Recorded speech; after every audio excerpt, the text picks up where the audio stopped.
Of all the superheroes, for some reason, Superman has the roughest transition when it comes to video games. You need to look no further than the infamous Superman: The New Adventures, which is more commonly referred to as Superman 64, to see this. It's widely considered one of the worst video games ever, and certainly the worst video game for the Nintendo 64. And that's the case for the majority of Superman games. Disappointment after disappointment. But fortunately, there are a few standouts like the death and return of Superman for both the Super Nintendo and Sega Genesis. The game loosely follows the arc of the comics at the time, which is where we'll need to begin, because at the time it was a pretty big deal.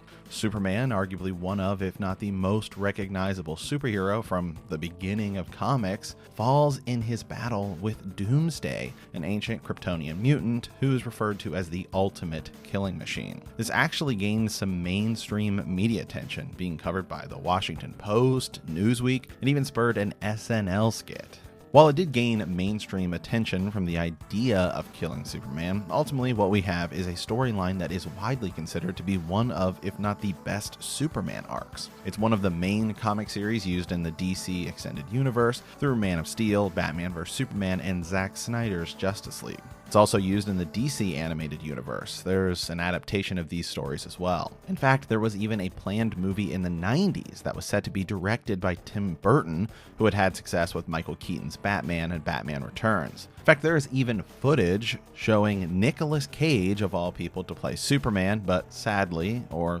thankfully, we never saw that movie, as it flamed out during development. But while we didn't get an either potentially amazing or terrible movie, we did get a decent video game, which is your typical beat 'em up. Move left from right and destroy anything you see on the screen.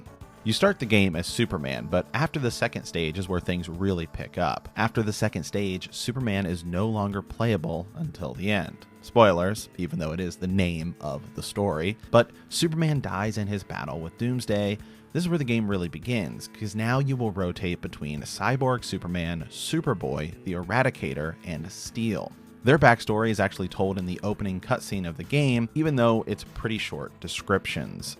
It's unfortunate that this is all we get for their character backstories. They're still images with brief amounts of text, which is a cool way to introduce the character, but they could have elaborated just a little bit further. For example, Cyborg Superman ends up being the villain in this story, as he will go mad, but his backstories in the comic is just so much better than simply just him going mad. And it would have been nice to get just a little bit more of that. Cyborg Superman is an astronaut, Hank Henshaw, whose space shuttle is destroyed by a solar flare. He's exposed to radiation and his body begins to decay. He will ultimately transfer his consciousness into a computer and transform himself into a cyborg body. The result of seeing him this way leads his wife to commit suicide. This is causing Hank to blame Superman, and when Superman dies, he decides to try and ruin Superman's reputation. Now, the comics obviously expand way further than that, but would have been nicer to get a few reasons as to why Superman goes rogue, but instead the game just really goes with this idea of, are these characters the real Superman? And so I won't dive into the Eradicator and Superboy's backstory, but I do think we should look at Steel's, only because while we didn't get that Nicolas Cage Superman movie, we did get a Steel movie starring Shaquille O'Neal, and it is as terrible as you can imagine and often forgotten, which is definitely for the best, but it still also shows just how popular these comics were. So once you get going, each character plays slightly differently and will have different super attacks. In addition to your regular attack, you can also use Superman's eye beam, which will stun enemies and give you some space for enemies that are closing in on you. You get a clear screen attack, which is animated really cool. Superman flies up and then smashes the ground, knocking everyone out. And the other characters basically do something to that variety. And speaking of flying, you can fly in the air at any time. You'll need to do this move to fly to higher areas on the stage, and it lets you battle flying enemies or provides a quick getaway if you're being surrounded. As you move throughout the stage, there are power-ups you can find that will raise your health and increase your super moves, which you will most likely want to save for the bosses. And that's something that will almost not even need to be explained, as about about 5 minutes with this game, and you will see that the difficulty in this game is through the roof. Some of that comes down to Superman's reach, which is almost nothing. And that's not just regular Superman. They all have a pretty short reach, with the exception of Steel, meaning you will have to get right next to an enemy, meaning you will almost certainly get hit in the back, and there's no way to attack behind you like you can in other beat-em-ups. Also, almost all of the boss battles are brutal. If you get knocked down, you are likely to find yourself in a situation where as soon as you get back up, you'll be taking more damage, and you'll need to waste a life just to get into another position on the screen. And it should be noted that there is no difficulty setting in this game.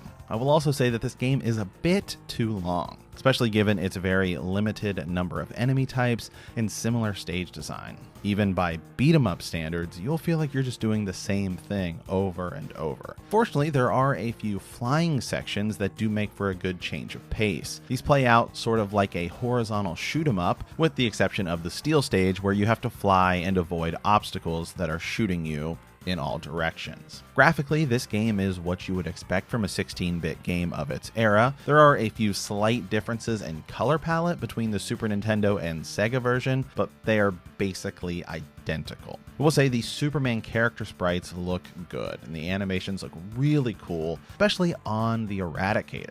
His super move feels by far the most powerful, even though they all do the same thing. The game has a lot going for it in terms of looks and ideas, but ultimately a few design choices I think could have made this something really special. The ability to pick which character you want to play and just have their side of the story told. There is no multiplayer, which is definitely a bummer, but ultimately what we do get here is a decent Superman game, which at the time of this release was the best Superman game. This was released during an era where licensed games were mostly terrible, with obviously a few exceptions, but even still today, it's probably a top 5 or even top 3 Superman game. So diehard fans will have something to enjoy here.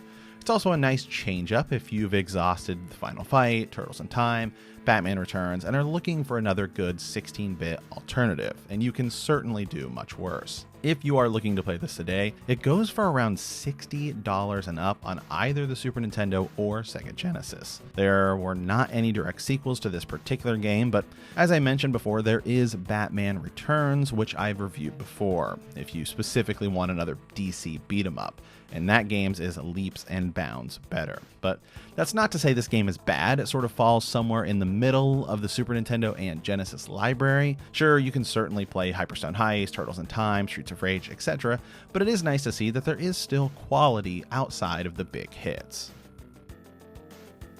If you like this episode, be sure to hit that subscribe button or check out our podcast on iTunes or come hang out on Twitch. We'll see you next time, and as always, thanks for watching.